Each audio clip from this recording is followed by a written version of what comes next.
DNGIR महायोजना 2041 के संबंध में नोएडा विकास प्राधिकरण की CEO ऋतु महेश्वरी ने इस संबंध में एक प्रेस वार्ता की। इस प्रेस वार्ता के दौरान CEO ऋतु महेश्वरी ने कहा कि नोएडा सबसे विकसित शहरों में से एक है। बड़ी जिम्मेदारी शासन द्वारा नोएडा अथॉरिटी को दे दी गई है। दादरी, नोएडा और गाजियाबाद को और विकसित करने का जो प्लान है और जो शहर का विकास होना चाहिए, विकास नहीं हो पाया है और SPO कंपनी को इसके लिए चुना गया है और जो इस कंपनी को नक्शा बनाने के लिए 10 महीने की समय सीमा दे गई है और इस समय सीमा के अंदर हमें इसका काम हर हाल में कराना है। उन्होंने ये भी कहा कि नोएडा जैसे विकसित हुआ है, इसी की तर्ज पर हमें एक और नोएडा विकसित करना है। नोएडा से इंडिया डायरेक्ट न्यूज के लिए ताहिर खान की रिपोर्ट।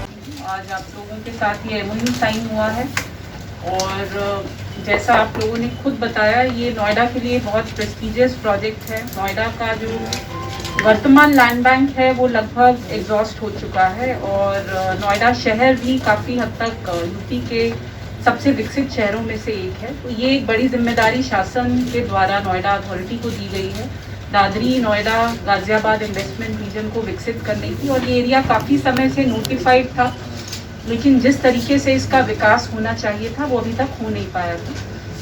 हर्ष की बात है कि आई थिंक जनवरी में ही नोटिफाई हुआ और हम लोगों ने 6 महीने में फाइनली एजेंसी का सिलेक्शन, बोर्ड से अप्रूवल, सब चीज़ें करा ली हैं। आज एग्रीमेंट भी साइन हो गया है और जो समय सीमा दी गई है वो भी ये इंडिकेट करती है कि हम लोग इस बात को लेके बहुत सीरियस हैं कि हमें ये काम समय से कराना है और नोएडा इस इन्वेस्टमेंट रीजन को ना केवल नोएडा अथॉरिटी के पर्सपेक्टिव से परंतु यूपी के पर्सपेक्टिव से बहुत एक महत्व प्रदान कर रहा है। इसीलिए अच्छी एजेंसी हम लोगों ने एंगेज की है और मुझे उम्मीद है आपने अपनी टीम से भी इंट्रोड्यूस कराया, आप लोग आगे भी टीम और लगाएंगे।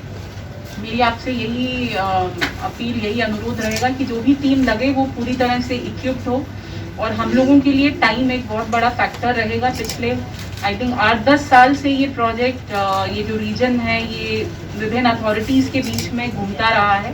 फाइनली नोएडा में आया है, तो नोएडा की जो अभी तक की छवि रही है और जो नोएडा अथॉरिटी ने ये जो एरिया विकसित किया है, ऐसा ही एक एरिया हमें और बसाना है और इसका साइज़ लगभग वही है, लगभग उससे ज़्यादा है। तो डेफिनेटली एक ऐसा मॉडल बन के आना चाहिए जो आने वाले लोगों के लिए, जो इन्वेस्टमेंट ला रहे हैं उनके लिए